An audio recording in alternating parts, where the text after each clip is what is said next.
Assalamualaikum warahmatullahi wabarakatuh. Pada masa awal Islam di Madinah, Abdullah bin Zaid tidur di rumahnya. Malam itu ia bermimpi. Dalam mimpinya, ia melihat seorang laki-laki berpakaian putih membawa sebuah lonceng di tangannya. Abdullah bertanya, "Apa yang kau bawa?" Laki-laki itu menjawab, "Lonceng untuk memanggil orang-orang." Abdullah berkata, "Maukah kau menjualnya kepadaku agar aku bisa memanggil orang-orang untuk salat?" Laki-laki itu menjawab, "Maukah aku ajarkan sesuatu yang lebih baik darinya?"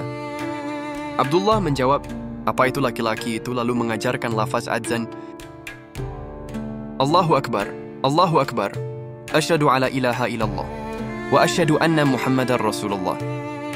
Hayya ala salah, hayya ala falah, qad qamati salah. Allahu Akbar, Allahu Akbar, la ilaha illallah."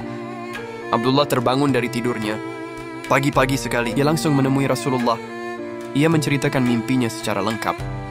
Setelah mendengar ceritanya, Rasulullah berkata, "Itu mimpi yang benar. Insya Allah, segeralah temui Bilal. Ajarkan lafaz itu padanya. Biarlah Bilal mengumandangkannya, karena suaranya lebih lantang daripada suaramu." Abdullah pun menemui Bilal bin Rabah, lalu mengajarinya lafaz azan, sebagaimana yang diajarkan laki-laki dalam mimpinya. Bilal lalu berdiri dan mulai mengumandangkan azan. Pertama dalam sejarah Islam, ketika Bilal mulai melantunkan azan, Umar bin Khattab yang mendengarnya segera datang dalam keadaan tergesa-gesa.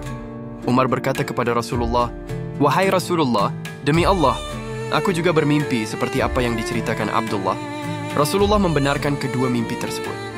Sejak hari itu, azan resmi digunakan oleh umat Islam sebagai panggilan untuk salat. Abdullah bin Zaid sendiri hidup sebagai sahabat yang sederhana.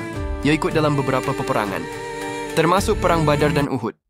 Di masa akhir hidupnya, Abdullah meninggal karena kecelakaan saat sedang menggali sumur. Alat berat jatuh menimpanya hingga wafat. Nabi bersaksi bahwa Abdullah bin Zaid adalah penghuni surga. Dan hingga hari ini, azan terus dikumandangkan, mengikuti lafaz yang pertama kali diajarkan kepadanya. Dalam mimpi itu, menurut pendapat yang lebih syahih, azan pertama kali disyariatkan di kota Madinah pada tahun pertama Hijriah, di mana Bilal bin Rabah merupakan muazin pertama yang mengumandangkan azan. Dalam Islam, setidaknya ada 4 alasan mengapa Bilal dipilih Nabi menjadi muazin, yaitu sebab suaranya yang lantang dan merdu. Kemudian dapat menghayati kalimat-kalimat azan, lalu memiliki berdisiplin yang tinggi. Lalu yang terakhir memiliki keberanian. Bilal terus istiqomah dalam mengumandangkan azan sampai wafatnya Nabi Muhammad SAW. Namun ketika Nabi Muhammad wafat, Bilal tidak bersedia lagi untuk menjadi muazin. Alasannya air matanya pasti akan bercucuran dan tak kuasa teringat kenangan bersama Nabi Muhammad ketika ia mengumandangkan azan. Namun saat Khalifah Umar bin Khattab tiba di Yerusalem, sahabat Bilal pernah diminta untuk azan sekali lagi. Sahabat Bilal lantas menyanggupi permintaan tersebut. Namun tetap saja, sahabat Bilal tak kuasa melanjutkan azan, lagi karena teringat kenangan indah bersama Nabi Muhammad ketika azan pertama kali di dunia. Saat itu Rasulullah SAW mengumpulkan sahabatnya untuk bermusyawarah tentang cara memberitahu umat Islam akan tibanya waktu salat. Berbagai usul pun dilontarkan dalam musyawarah tersebut. Ada sahabat yang mengusulkan dengan menggunakan bendera sebagai tanda waktu salat telah tiba. Ada pula sahabat yang mengusulkan agar menggunakan lonceng sebagaimana yang dilakukan oleh orang Nasrani. Kemudian ada juga yang mengusulkan dengan menyalakan api di bukit.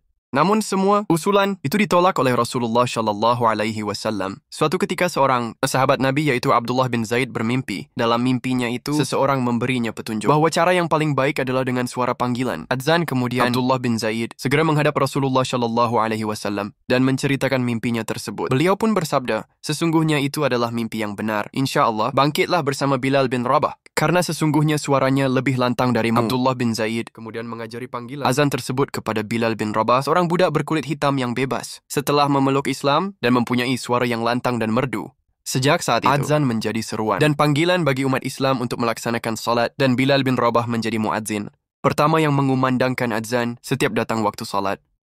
Inilah kisah seruan azan pertama kali dikumandangkan. Setelah Rasulullah hijrah ke Madinah, jumlah umat muslim semakin banyak. Hal ini menyebabkan kesulitan dalam mengumpulkan mereka pada waktu salat. Tidak jarang beberapa dari mereka terlambat karena jarak rumah yang terlalu jauh.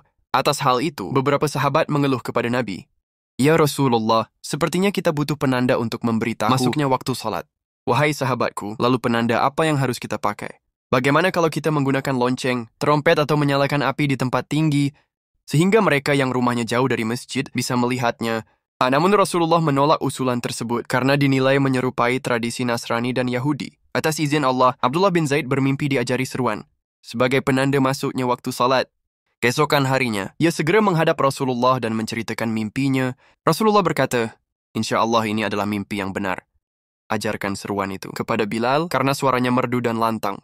Saat tiba waktu salat, Bilal bin Rabah mengumandangkan azan untuk pertama kalinya. Umar bin Khattab yang ketika itu berada di rumahnya mendengar seruan tersebut. Bergegas, ia menghadap Rasulullah dan menceritakan bahwa ia bermimpi hal yang sama seperti Abdullah bin Zaid. Sejak saat azan resmi ditetapkan sebagai penanda masuknya waktu salat.